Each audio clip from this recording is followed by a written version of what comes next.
like an animal, talks like an animal, must be an animal.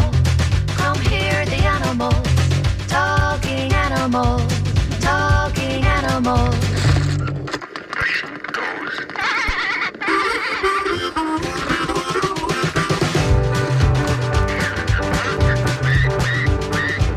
Walks like an animal, talks like an animal, must be an animal. Come hear the animals, talking animals, talking animals.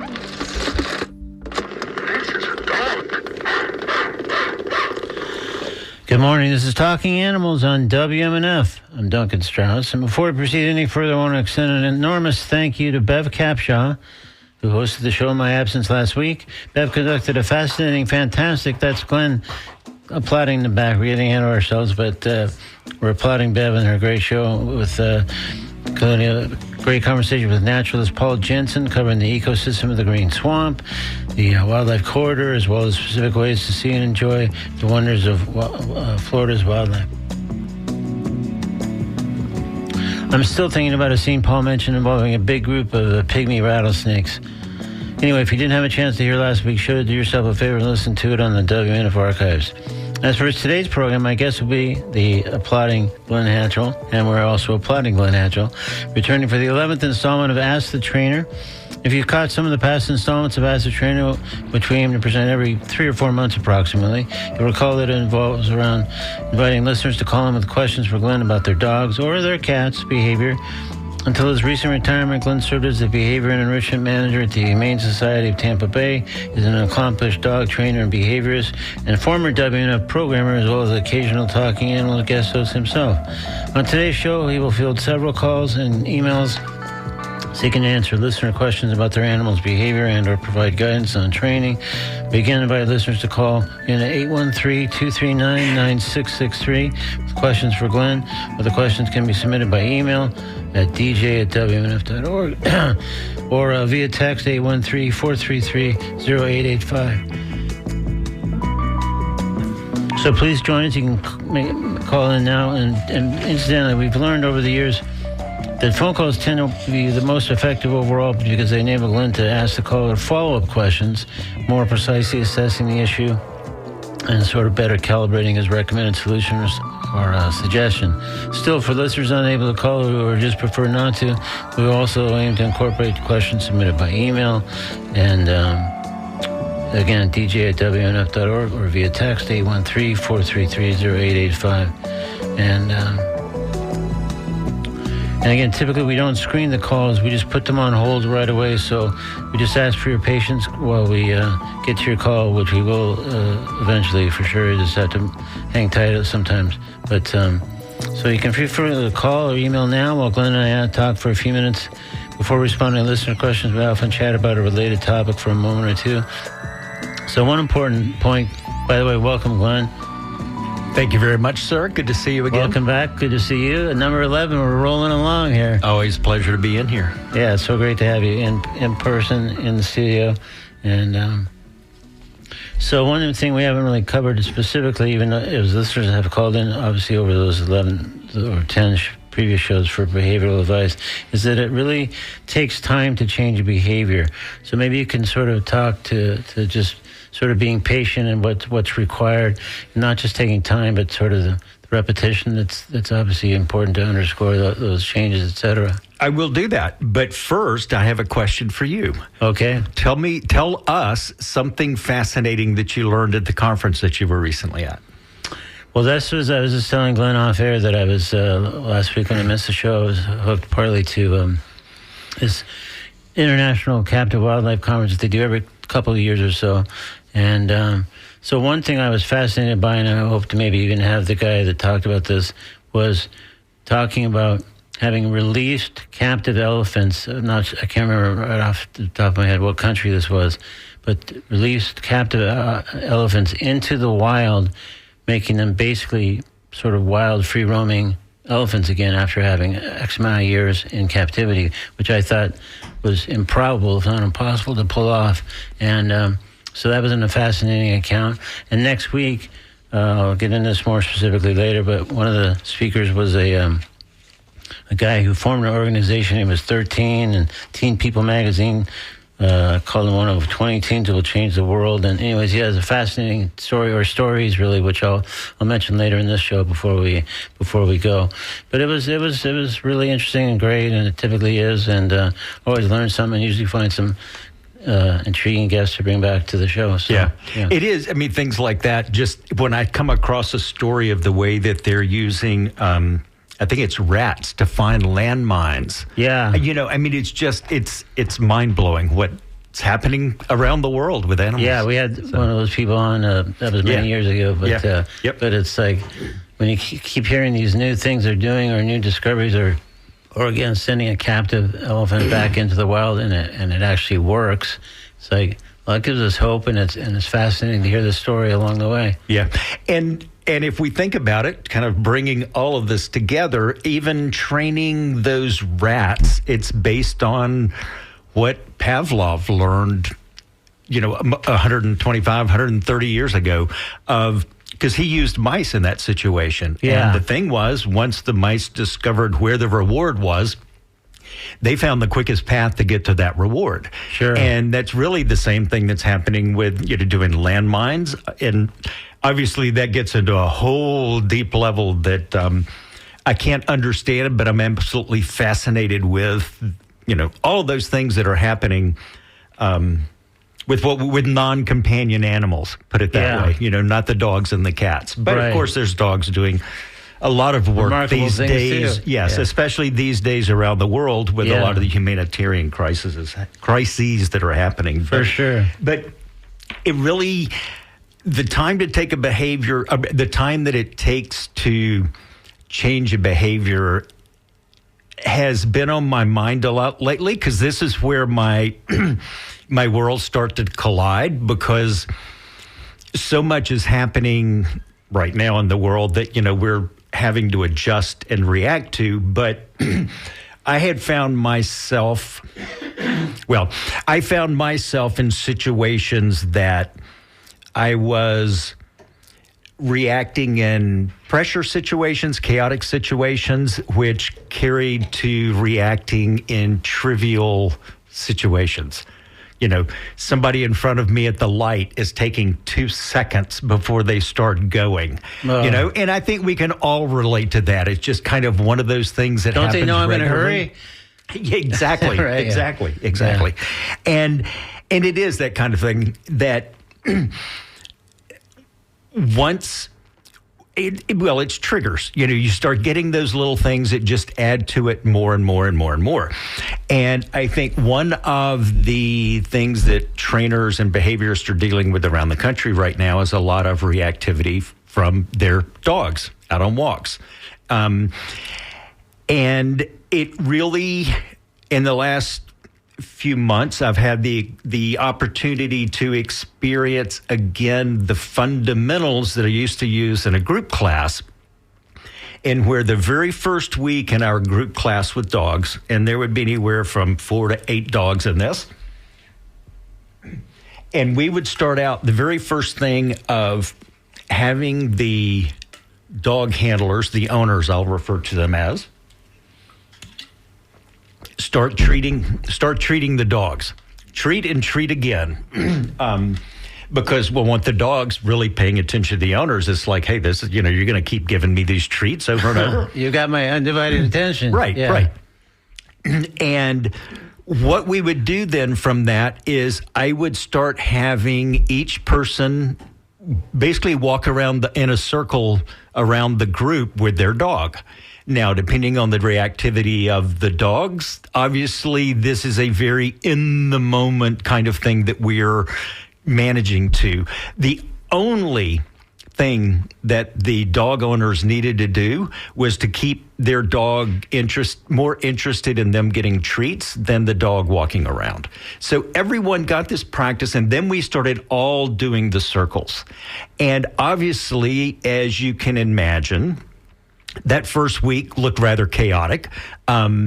The dogs didn't know what was going to happen. They knew they were getting treats, but oh my gosh, there's 4 other dogs around here. Yeah. And of course, everybody's nervous in that point. When you've got your dog on a leash, there's other dogs, 10 feet away.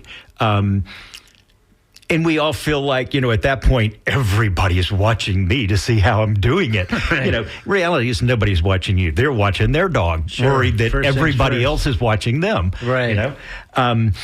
But it would literally be, the magic would happen over the next 2 or 3 weeks as we continued to repeat this process. Because one, the people got more comfortable, and the dogs began learning what to expect next. They started learning the routine. Yeah. And they started doing it again and again. So by the 4th week, it would be amazing to watch these dogs walking around in this nice walk, looking at their owners. Now, by no means did it look like something that, looked like perfection by any means. And this was 4 weeks into it. Yeah. But to think of that much progress over a 4-week period is pretty amazing. And it really comes back to the repetition. And especially with dogs, having that repetition of they knew what to expect. They had been there before. They knew they were going to get treats. So immediately it was like, hey, last time we were here. This is a good place. Yeah. They start looking at their owner, which again, that also comes back to Pavlov and classical conditioning. Sure. But you never know how long it's going to take. Some dogs... some dogs would respond to it really well and do good, and other dogs were more exuberant and would, have more things that would have to be dealt with. And sometimes that involves maybe this one has cheese, this one has hot dogs, and this one has, some type of other, generic treat. Sure.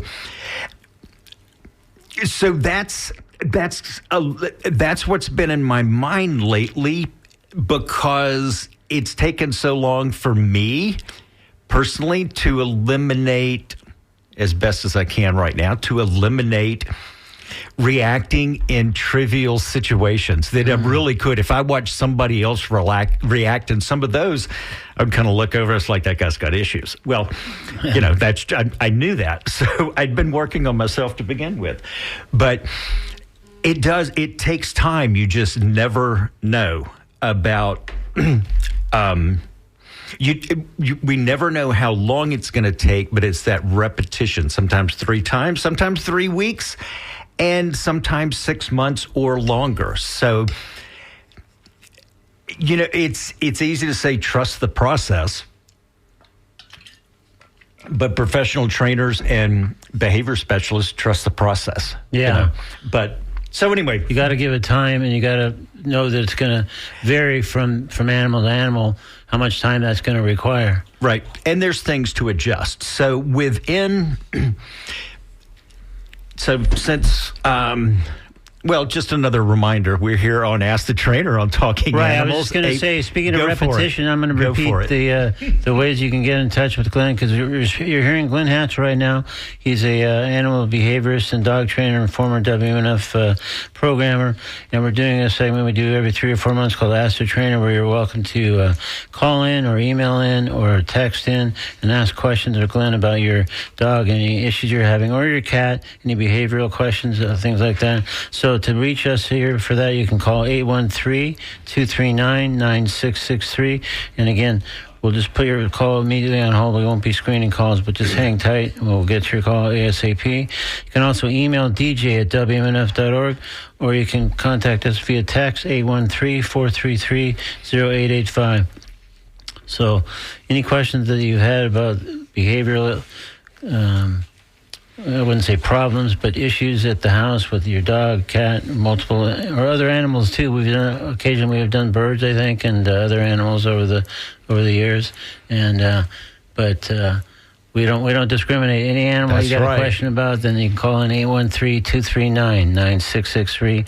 Email dj@wmnf.org, or again you can text at 813-433-0885. So carry on where you were there, Glenn. Well, often people have come to, or have raised questions. Well, let's go ahead and take the call. We just had a call coming in. Let's act on that. All right. Because I can talk about this for a long time, but I'd rather hear from somebody else at the moment. We can come back to it periodically. Hi, you're on Talking Animals with Glenn Hatchell. Ask the trainer. Good morning. Good morning. I got a couple of Staffordshire Terriers, and they're both females. They're both fixed, and they're 4 years old. Got them both at the time of 8 weeks old, and recently, they're trying to establish dominance, I think, and one has become very aggressive to the point of drawing blood with other dogs even. I have to keep them separated. Is there anything I can do to work on getting that dog acclimated where it can be sociable? I would say the first, since he has, I'm going to say has done damage. That's the wrong. I can't think of a softer word at the moment. But since as you said there, he's drawn blood on other dogs. I would first talk to a vet about medication. Or actually not just medication, but have a vet do a full checkout, because sometimes the aggression, what you'll see there is actually a behavioral response from pain or something else that's happening with the dog. So in a case as what will be, I would say, as complex as this, I would absolutely start with a veterinarian to begin with.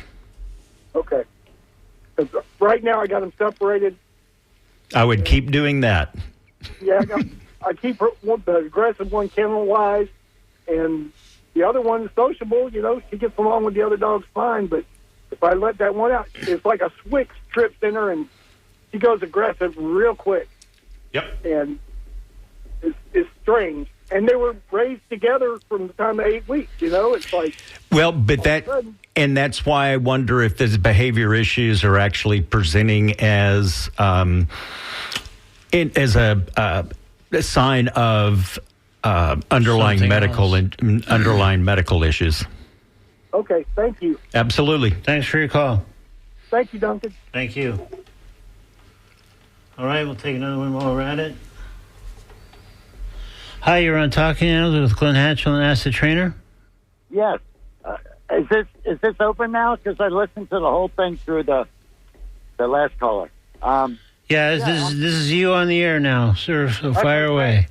Okay, this is Vince from Pinellas Park. I am a member, but I just wanted to throw in there that Pavlov's theory was based on the dog and the bells that he used at feeding time to get them acclimated to the system, to their routine.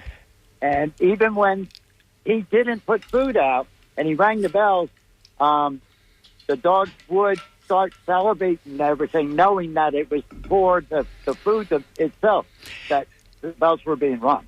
Vince, thank you very much. I do realize as you're saying that, I was talking more, I guess, about Skinner and really B.F. Skinner and his whole, the Skinner box where he did that bit. You're absolutely correct. Thank you for correcting me, because if I had listened to this later, I would have been appalled to realize what I had said.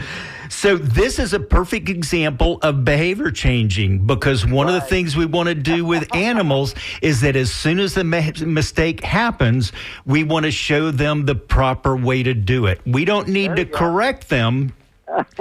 We don't need to correct them. We need to just show them the proper way to do it. So, I didn't realize that the other example you used was not an example. So I just but you were talking about dogs at the time, and I thought the dog example would be better. And it is the theory. That's what the theory was based on. And you're absolutely right. And I always would point out in my classes, or what I talked about this, is that Pavlov was a researcher. He didn't have companion animals. So the way especially at that time, there were some ways that they would do the digestive systems to determine what was going on. And you're absolutely right.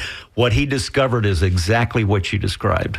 There you go. All right, Vince, you're on a roll. And, of course, 2 minutes into the thing, I was not about to jump in and try to question our expert, Glenn Hatchell, but I'm glad you did, and I'm glad you caught the who he meant. I'm having a great day on it because I won 2 tickets earlier for a concert the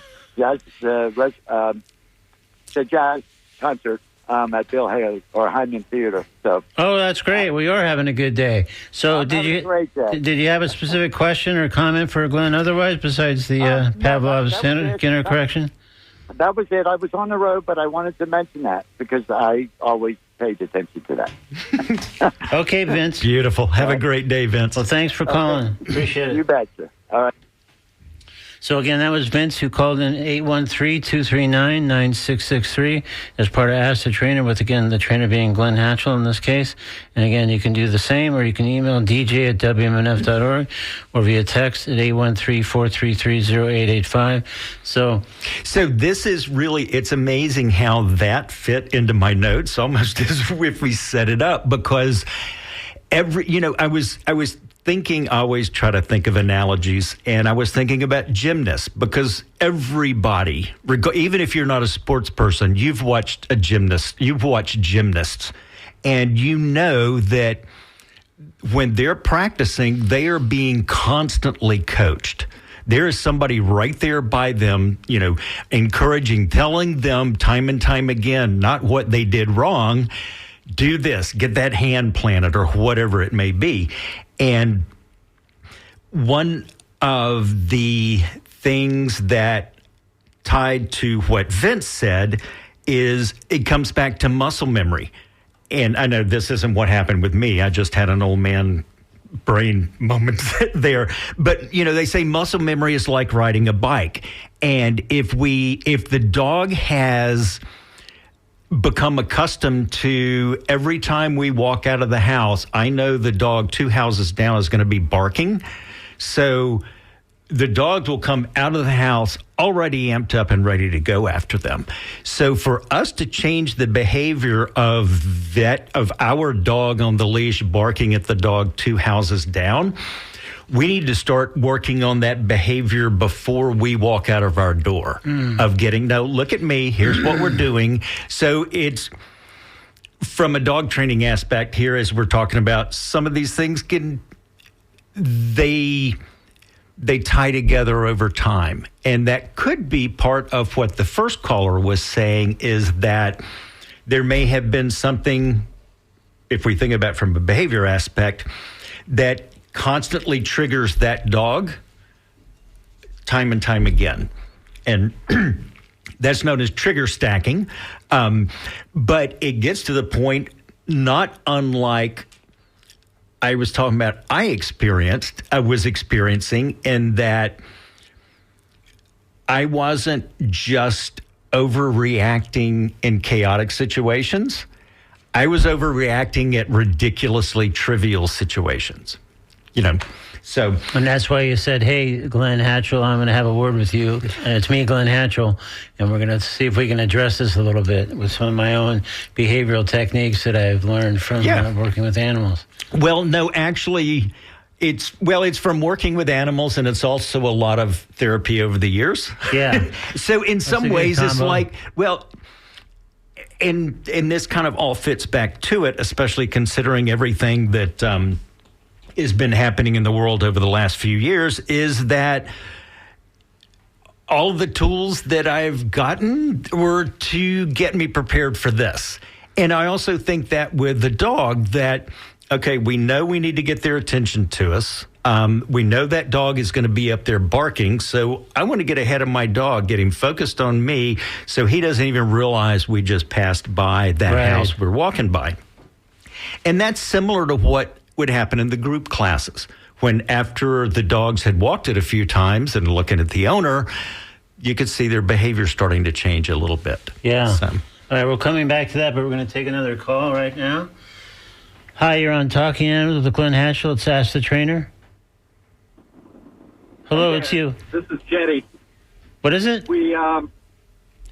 Sorry, I missed your name. Jet. Jack? Hey, Jeff. Jet. Yes. So we have a 3-year-old coonhound beagle mix who's had to been on the same dry food for her pretty much for the last couple of years, and all of a sudden only eats about half of it. And we thought it might be a dental issue because couldn't think of anything else, and she's acting very, energetic and playful and everything. But we did schedule a dental cleaning, which is upcoming. However, today she was asking for a treat, and I gave her a rawhide type thing to eat, and she handled that just fine, which kind of told me it's not a tooth issue. So, and we've even, tried taking this food and, soaking it in water, and sometimes she'll eat it and sometimes she won't. But I guess the question is, what would cause a behavior change like that? Because I know dogs are very, routine oriented. I would think it's probably something internal. Again, I'm not a vet, so I'm not going to give.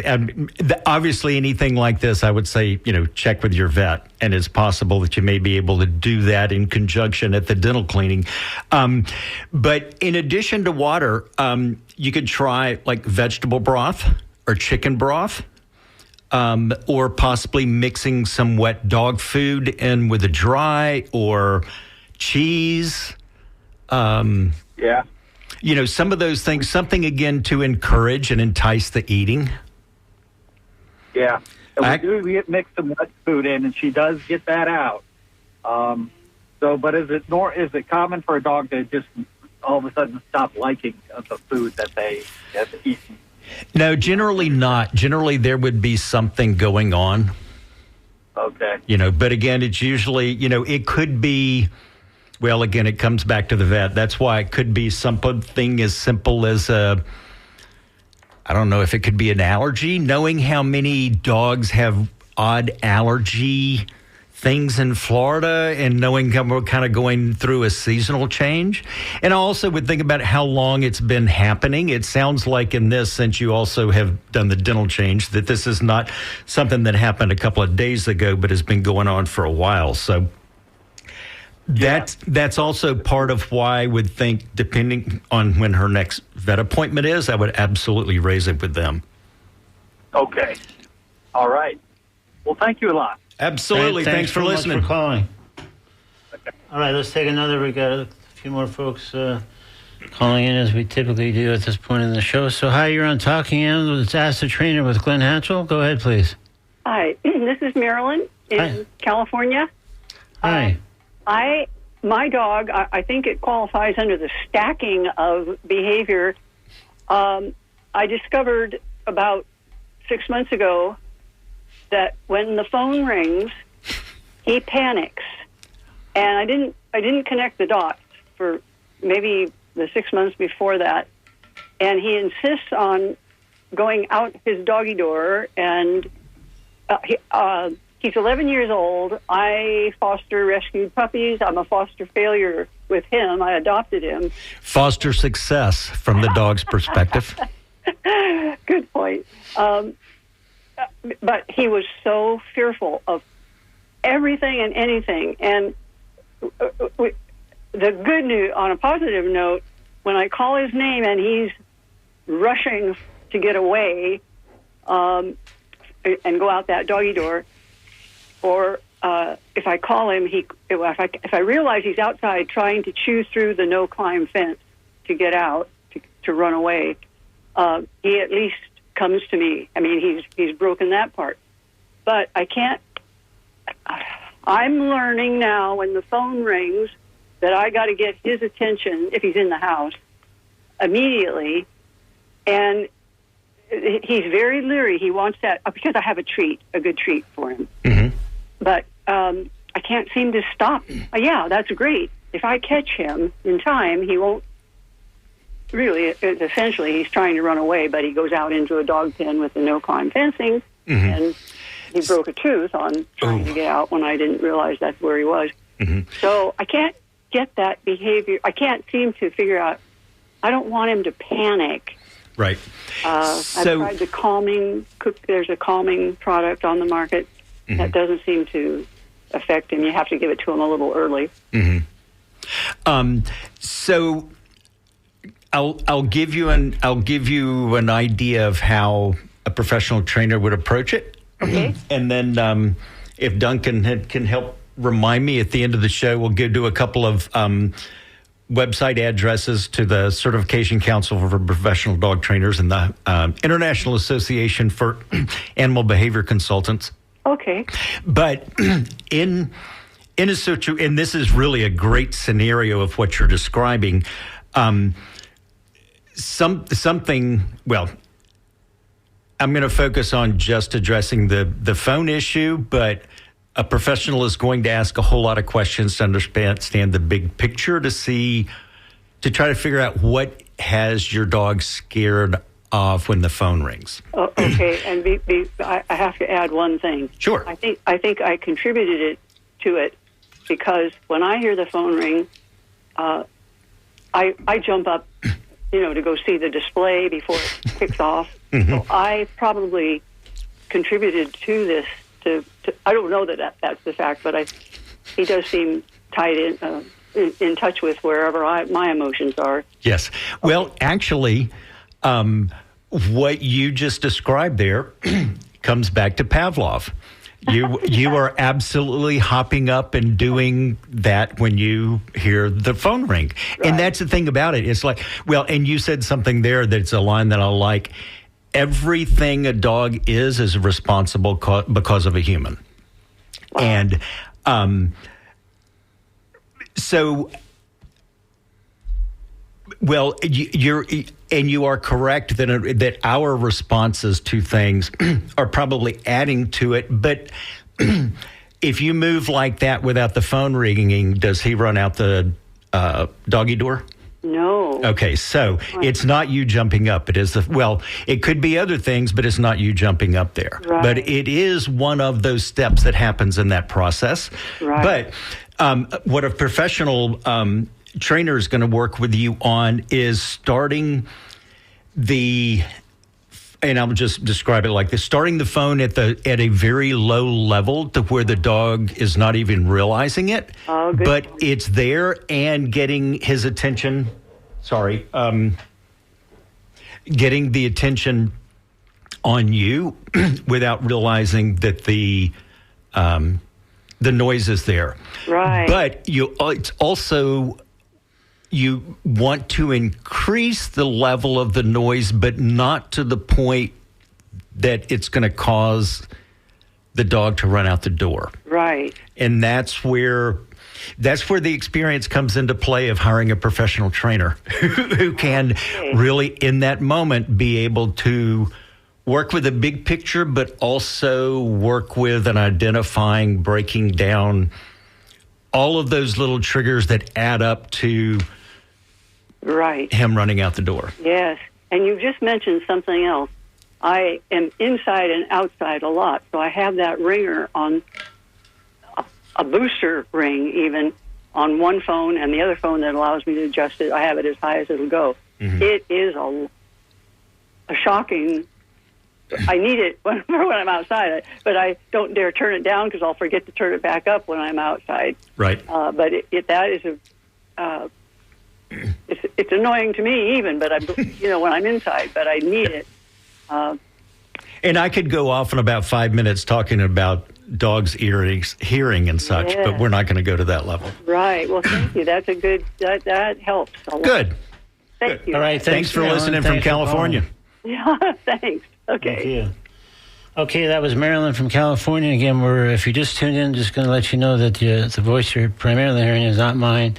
I'm Duncan Strasberg, whose voice you're primarily hearing is Glenn Hatchell. He's the trainer in the so-called Ask the Trainer segment that we're doing once again today. After we do like 3 or 4 times a year, typically, and we invite people to call in with their questions about their dogs or their cats' behavior, training issues, other questions that they might have. And you can do that by calling 813-239-9663. You can email us, dj@wmnf.org, or you can do that by way of text at 813-433-0885. So let's take another one of our callers here at the moment. Hi, you're on Talking Animals with Glenn Hatchell on Ask the Trainer. Yeah, hi. Hello. My name is... Can you hear me? Yeah, now we can. Go ahead. Okay. I'm down in Sarasota. My name is Louie. Hi, Louie. And my story would be too long, but I wanted to make a suggestion. If you do feed the dogs dry food, don't make it soft, but wick some water up from the bottom of the bowl with the food and soften it somewhat. But the dog will love powdered or flake yeast sprinkled on the food, which gives all the B vitamins and whatever is in the yeast. About a month ago, I went to Fort Lauderdale, and a guy couldn't get his dog. I went there to help him with his dog.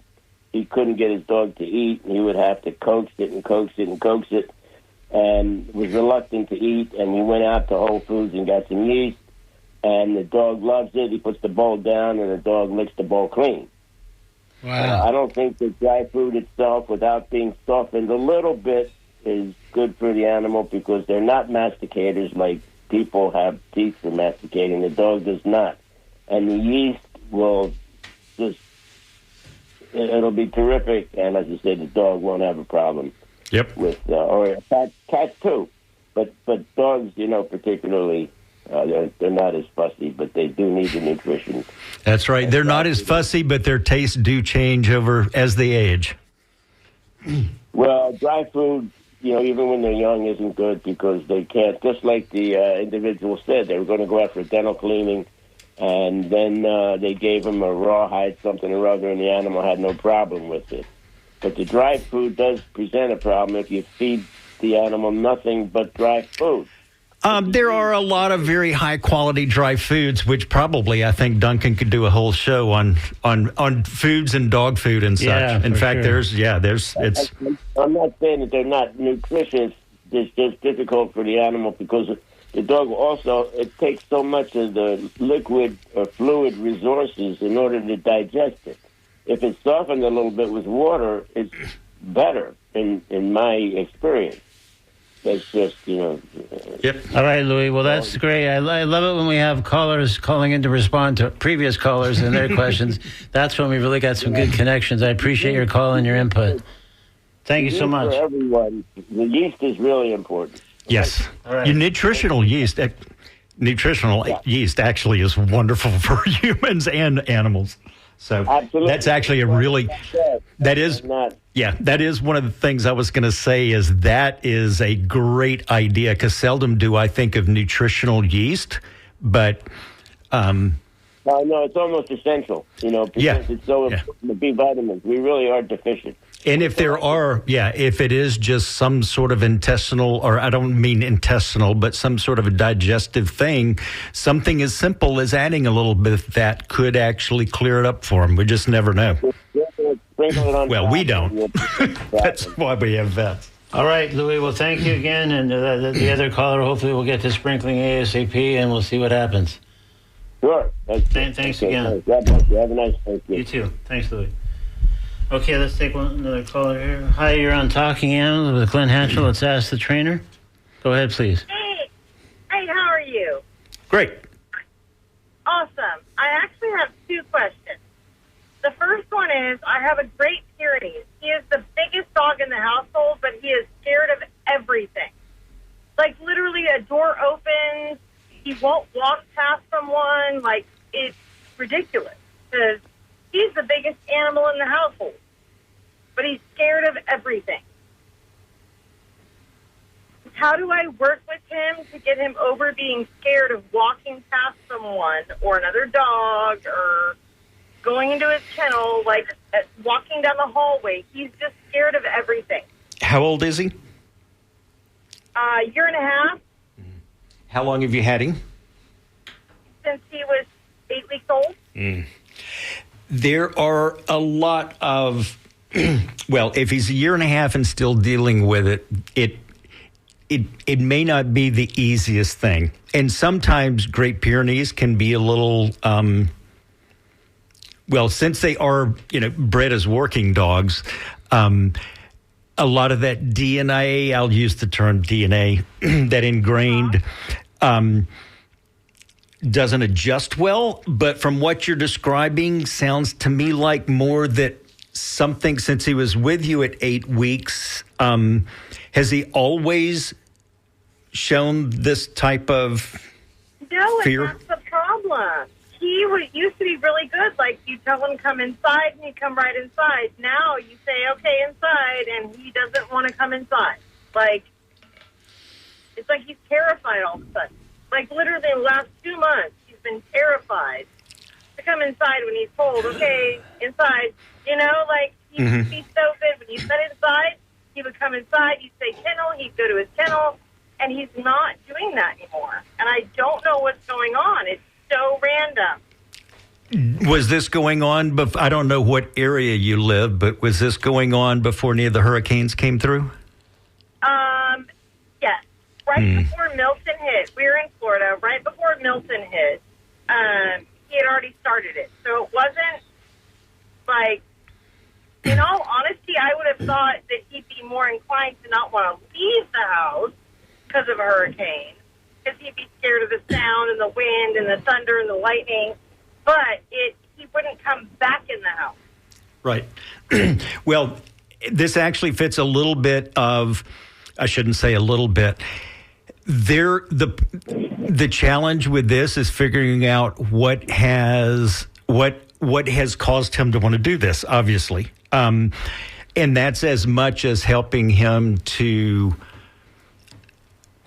get over the problem or get over the issue of going through. The reason why I ask about hurricanes and such is, or obviously those were our biggest storms, but there are some dogs who are scared of thunder and lightning, but there's more of a comfort aspect if they're outside. It doesn't make sense. And this obviously is not true for every dog. Okay. So I don't know if maybe there's an aspect of that's going on, or, it could be if there was something inside the house that during that time that scared him. So now he thinks, if a storm's coming, I'd rather be outside. There's just no way for us to know. Here's the thing. He won't let me clip his nails. I am literally having to save money up to have somebody do his nails because he won't let me clip them at home. And we have tile flooring, wood flooring, so I'm thinking that that's part of it. But I've laid out carpet, and that still isn't making him feel comfortable. Yeah. So I know I said it earlier about checking with a veterinarian. I would absolutely talk to your veterinarian. I did, and they told me that they couldn't give me any answers. So that's why I heard you talk to people. I was like, let me ask you. Yeah. Well, no. That said, they had no idea what his issue was. So they didn't talk about any sort of behavior medication? Nope. Okay. They told me there's literal words to me were. If he was fine when you got him and he's not fine now, we don't know what to do. He can't help. Okay. So without going into the whole bit, there is what's called a fear imprint period for puppies that happens between like 4 and 6 weeks old. And sometimes if there are events that happen during that period that, I'm just going to use the word traumatic, but it doesn't have to be, that's a wrong word to use. If there are things that are negative, let's say that got bullied by his litter mates during that time, or or let's say there was a big storm that came through when he was 4 or 5 weeks old. With the fear imprint period, sometimes it can be about this age to when some of those things will show up. So this could be more of that development and kind of that early thing that happened there. Not to say that it is, but just thinking of what you're dealing with, or, what you're dealing with here, but also as we tie to the reluctance with the nail trims, that immediately starts me thinking of there are probably several layers of things that are in some ways that are connected, and in other ways in their own accord are probably independent, if that makes sense. So it could have been before with us, and we wouldn't know what had happened. I'm sorry, say that again? I said it could have been before he was with us. Oh, correct. Had known what had happened. Okay. Right. But again, I think you said you got him at 8 weeks, so it wasn't a whole lot of it happened. But the important thing there is that it's the age, it's the age he was, if there was something, and we'll stick on this example like a really loud thunderstorm or storm type. Okay. Or being picked on by his siblings. I mean, potentially, but that doesn't connect the. But I was told he was next to the runt of the litter. The runt of the litter was the female. He was the runt of the male of the litter. Yeah. Well, there could be something size to it, but as you see now, he's the biggest one in the house and still showing that. So, yeah. You know. And then my second question was, I have a cat who I can put in my living room. Like, he'll come and hang with me on the couch in the living room. And I have the TV on, and he's fine. But the minute I turn the TV on in the bedroom, he freaks out. The cat does. Yes. Like I said, I had a two-part thing. Oh, no. I just wanted to make sure that it was the dog wasn't a piece of the equation. No, he's fine. Oh. I don't care about that. It's Wow. other animals he's scared of. But the cat is just scared of the TV in the bedroom. But he's fine with the TV in the living room. Like, I can't figure it out, and I don't want to lock him in the room. Like, I don't want him to feel trapped. But I want to be able to turn the TV on in the bedroom. But he will come into the bedroom without the TV on? Yes. He's in there all the time without, like, I can even have my tablet on next to the bed with, like, Peacock or Netflix streaming, and he can stay in the room. But the minute the TV comes on, he freaks out and darts out of the room and won't come back on until it's off. Even if it's on mute? Yep. It's weird. And that's we have two cats. One cat eats right in front of the TV, and she has no problem with it. He eats on the table below it, like we feed him separately, and he's on the table below it, but the minute the TV comes on, he runs out the room. Like, not even he'll hide under the bed. He can't be in the room. I don't know. I got nothing for you. Sometimes our expert is baffled, and we addressed question number one as much as we could. Question number two, it looks like we're going to have to pass on. But thank you so much for your call. I do want to get to at least one other listener here before our time's up, and our time is. Have a great day. Okay, thanks so much. All right, this is Ask the Trainer on Talking Animals on WMNF. The trainer, of course, in this scenario is Glenn Hatchell, and we have at least one or two quick email things we're going to try to get to before the end of the show. So one is, again, a response to a previous caller. It says, for the Pyrenees dog, find an animal communicator. He or she will communicate with the dog, and the dog will let him know what is wrong. We use them several times with cats, and they're always correct. So that's one piece of advice. Any quick thoughts you have on animal communicators, Glenn? Someone who I know and have a tremendous amount of respect for had an experience with an animal communicator with an exotic animal, and the animal communicator was able to tell things to the staff that no one but staff knew. So it's the kind of thing I would say that it's amazing what animals can do, and it's amazing what some individuals can do. But,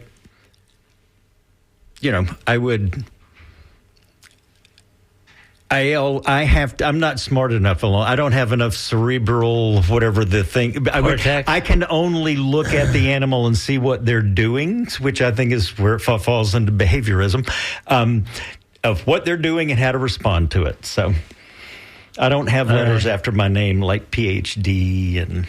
Well, you got some, but all right. Well, yeah, I think people sort of debate the animal communicator question, and I might have more to say on that on another show. And Years ago, I had an animal communicator on, but that's like too long. We don't have that time. So let me say a couple quick things just by way of talking animals related stuff for now or coming up, or other shows coming up. And then we have one last email question that hopefully Glenn can address in our remaining time.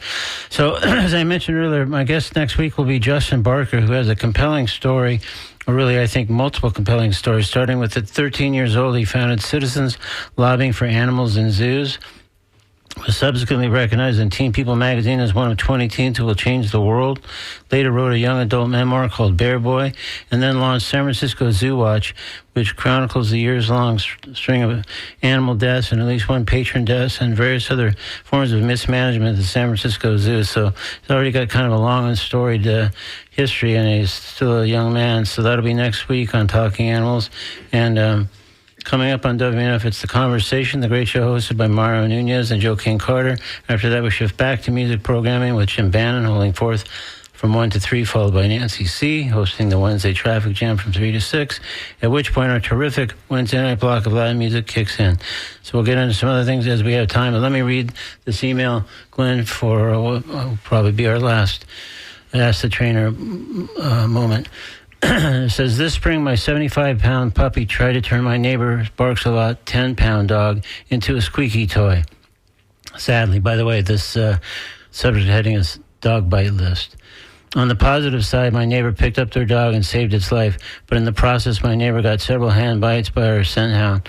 Our gal is now on the bite list. How can I get her off the list? Thanks. Got to talk to the county. That's outside of my realm. I mean, that really comes to county regulations. Yeah, I would assume once you're sort of notified and it's recorded that way, it'd be hard to undo that. Well, and one, I don't know what county it is, and I don't know how things change in Hillsborough County, but in a situation like this in Hillsborough County, at least when I was working with some cases like this, is the court would order training, and then I would do the training for the animals, at least to satisfy that portion of the court order. But that's all I did was from the training aspect. So, I mean, that's why I say this is all county. And when you did do that in that scenario, was that dog able to be removed from the list?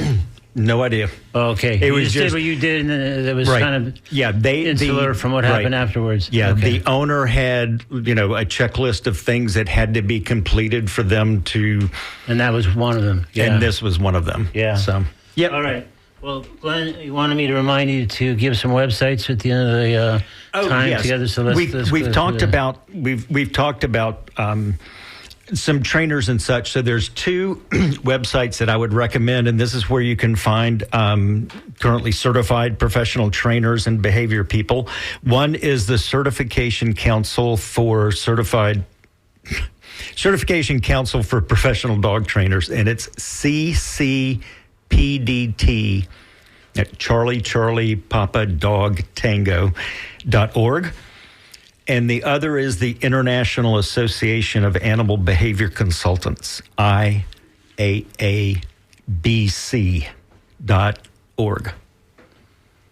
Okay, great. So those are places where people that called in and or that were just listening could find further information that would be helpful. And they're also experienced in, we didn't get into this, but basically that process, it's called the humane hierarchy of working on changing a behavior as it progresses from rewards to medication and on and on. And that's one of the values that I think that organization brings to the type of problems that were discussed today. All right, cool. Thanks, Glenn. So there was at least one call we didn't get a chance to get to. I'm very sorry, but we just kind of reached the end of our time, and we've got less than a minute to say goodbye and hand things off to the NPR News. And then, the conversation with Mario and Joe King Carter is coming up. So thank you for listening. Glenn, thanks again for another great edition of Ask the Trainer. Appreciate it. Absolutely. Always a pleasure to be in here in the studio with you live. It makes a difference. Nice to be face-to-face. So thanks for all your calls and emails, and we got to almost every single one, I think, and we'll do this again typically 3 or 4 months, and so hopefully if you didn't get your question asked today, you can find it in one of those websites that Glenn mentioned, or tune back in. We'll be sure to announce when the next show is. So, I think that's it for today's edition of Talking Animals. This is Talking Animals on WMNF Tampa, St. Petersburg, Weeki Wachee, and beyond. Stay tuned for the conversation coming up momentarily on WMNF Tampa. Thanks again.